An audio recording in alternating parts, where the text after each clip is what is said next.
This is the brief on when empathy validates trust-building strategies better than procedural reliability as the sole signal.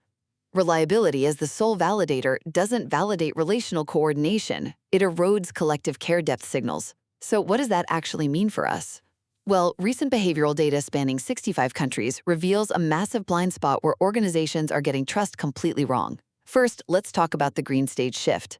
In a framework called spiral dynamics, the green mindset is all about community. The data literally shows this group builds trust through kindness and empathy, not just checking boxes. Think about your own close friendships. Do you trust someone just because they're always on time, or is it because they actually care about you? For empathy-driven folks, that genuine care is the ultimate proof of trust.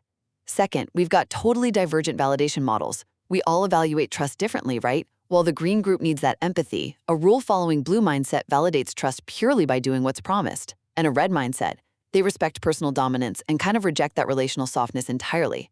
So if you apply a rigid procedural blue metric to evaluate a green, empathy-driven team, aren't you basically measuring the wrong currency? Finally, let's look at the collapse of relational coordination.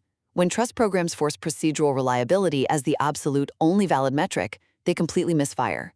You end up confusing a team member just following the rules with actual deep-rooted trust. Seriously, what happens when a team's trust validation system is so obsessed with rules that it actually destroys the empathy it's trying to measure?